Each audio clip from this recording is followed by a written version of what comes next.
Ano ang sinasabi ni Taratara, ni Clarissa Taratara? Okay, na dapat daw magpaliwanag si Inday Sara sa mga nagastos niya o kung ano yung mga napala ng taong bayan, mga kababayan, sa kanyang pag-travel sa Australia. Kung di ba naman julul ang Malacanang, ang mga bangag, ang mga addictus. Sinabi na ni VP na ang kanyang travel ay what?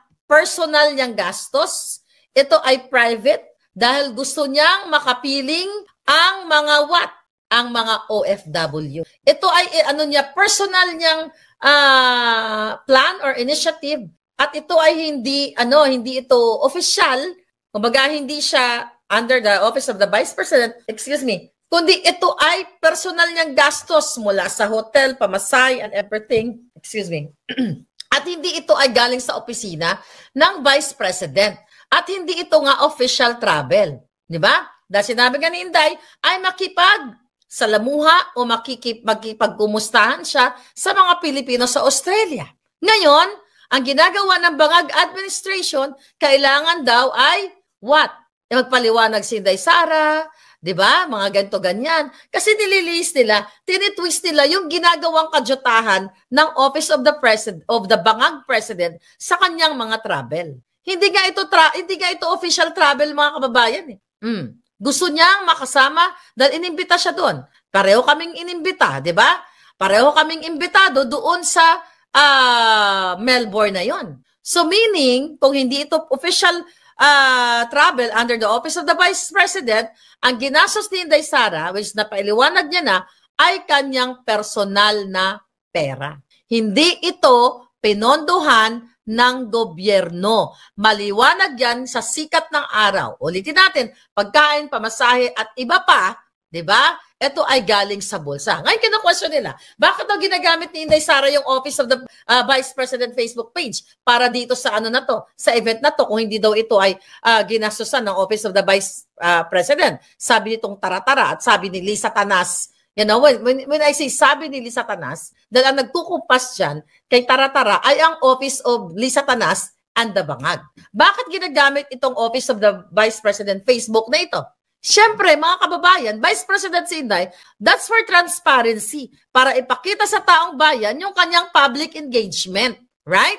So yan ang katotohanan yan. So kaya ginamit ni VP ang Office of the Vice President Facebook account. Pinapakita niya sa inyong lahat na siya ay transparent, na ginagawa niyang nakipagsalamuha siya, nakipag-meet and greet, nagsalita siya, nagdiskurso siya sa mga Filipino sa Australia o Australian Filipino citizens.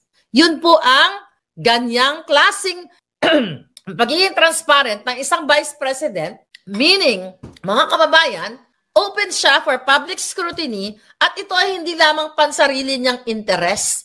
Kasi kung gusto lang ni Inday mag-jamming-jamming doon, okay? Mag-party-party, which yun yung ginawa ko after the event. Well, hindi naman ako public official. Pero kung babalikan mo si Bangag, pag nag-travel si Bangag, anong ginawa niya nung unang travel niya? Nung September, nung pumunta sa New York. Di ba nagjombagan sila ni Lisa Tanas? Sa eroplano pa lang, nung nalaman ni Lisa Tanas na in-appoint ni Bangag si Attorney Vic Rodriguez as Chief of Staff. Remember that?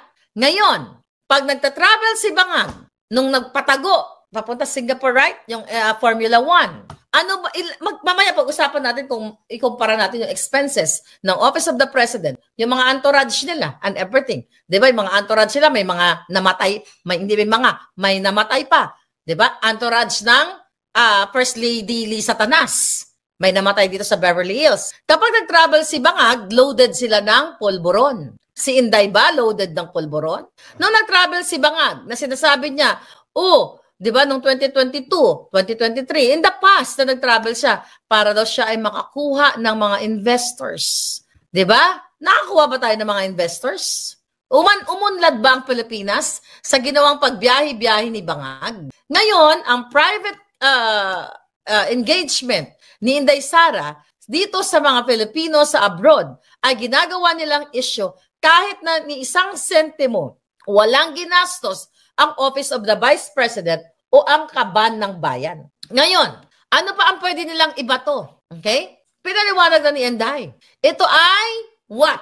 Pakikipag-ugnayan, pakikiisa at hindi ito bakasyon grande. Kasi ilang days lang siya doon. I think sabay kami, hindi ko lang alam, same date yata kami bumalik sa aming mga kanya-kanyang bansa. Namasyal ba si Inday Sara? Pero actually, pwede siyang mamasyal. Kasi ano niya yun personal travel niya yun Hindi naman yun official function. Pero pilit na ginigiit nitong mga bangag na administrasyon na ito para pagpaliwanagin daw si Inday Sara sa kanyang travel. Bakit si Marcos Jr. hindi magpaliwanag?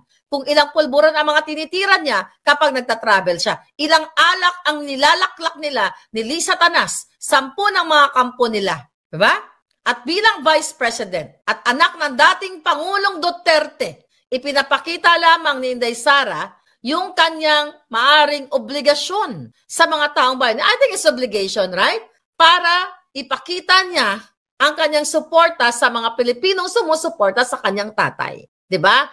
Kaya nga itong mga Philcom na ito or Filipino community sa iba't ibang bahagi ng mundo ay talaga namang hindi magka-umayaw. Umayaw ba yon? Hindi, talagang yung pagmamahal sa kanya, mga invitations ni Inday Sara. I think meron siyang invitations sa Korea, right? Saan pa ba siya? Marami siyang invitations sa South Korea, sa Qatar ba? Anyway, di ba?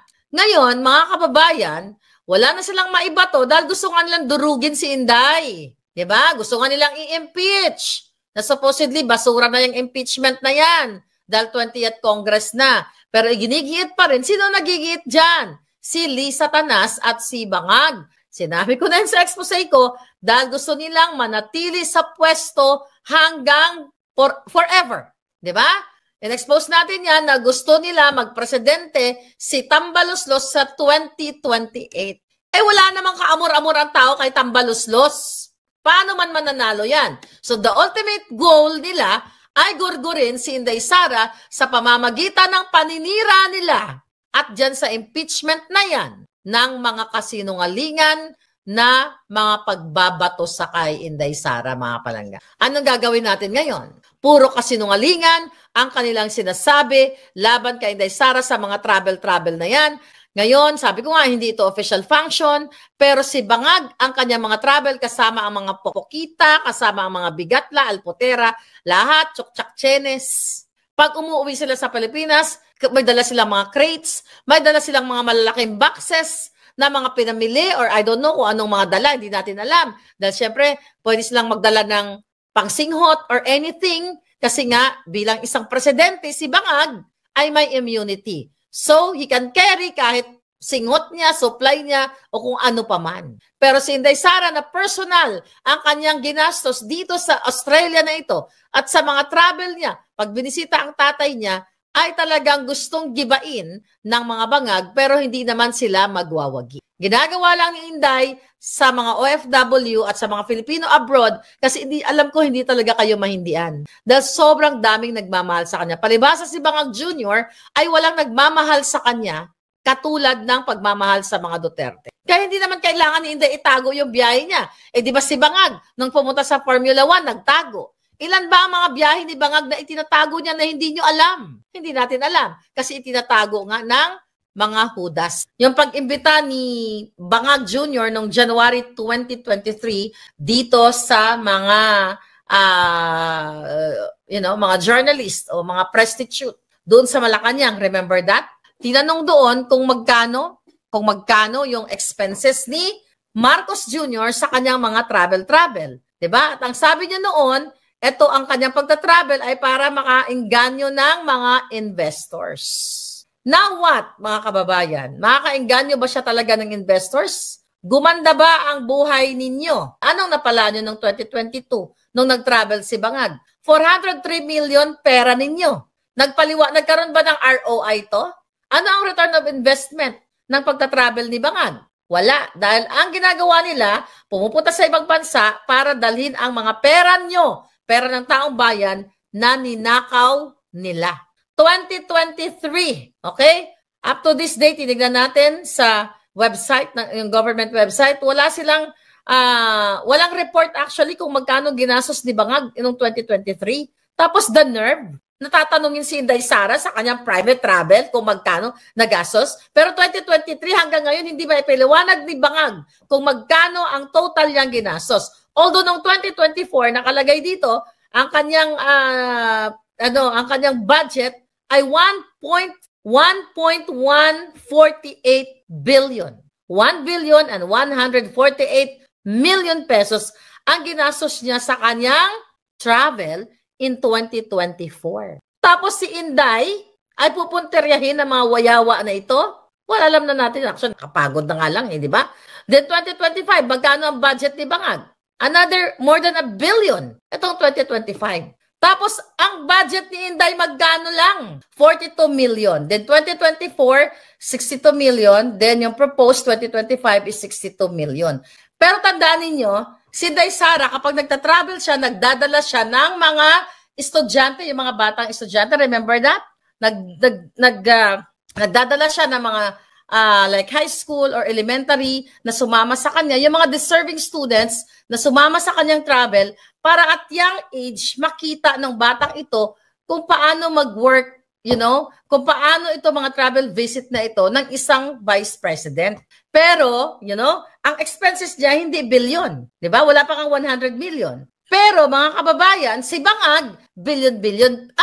You compare, ano ang sinasama ni Bangag Jr. sa kanyang travel? Kumbaga, sino? Si Inday Sara, ang sinasama niya ay mga batang estudyante, mga deserving students para magkaroon ng opportunity ang mga batang ito kung paano makipagsalamuha o makipag-usap sa mga world leaders, okay? Ang isang vice president at itong mga high school student o elementary students, ma-experience nila. At itong mga batang ito, hindi ito mga mayayaman, mga galing sa kahirapan. Pero si Bangag, sino mga sinasama? Addictus, mga katsuktsakan, mga yawa, alpute,